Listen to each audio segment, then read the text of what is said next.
वालेकुम बच्चों। अस्सलाम वालेकुम बच्चों, आप लोग कैसे हैं? क्या उम्मीद करते हैं आप भी खैरियत से होंगे, जहाँ भी होंगे खुश होंगे। तो चलिए आज हम आपको पढ़ाते हैं बे से तक हुरूफ को अलिफ से मिलाना, कि हम बे और से तक, बे से लेके से तक अलिफ से हुरूफ को मिलाएंगे। तो ये हमारा बे का असली शक्ल है। ये बे का आधा जो अलिफ में जोड़ेंगे। ये हो गया मुस्बत, ये हो गया अलिफ। अब इसको हम जोड़ेंगे। ये बे ना बे है।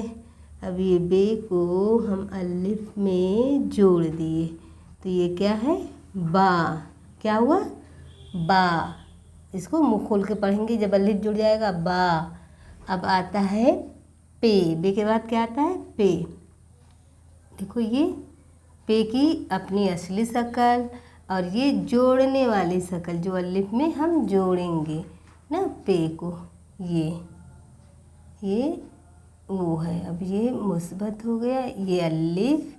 अब ये पे अलिफ मिला के क्या होगा? पा।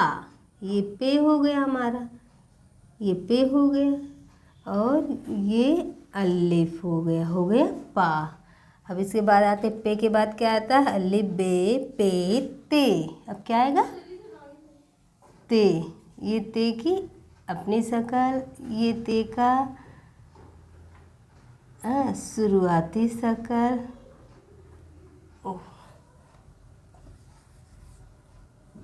ये ते की शुरुआत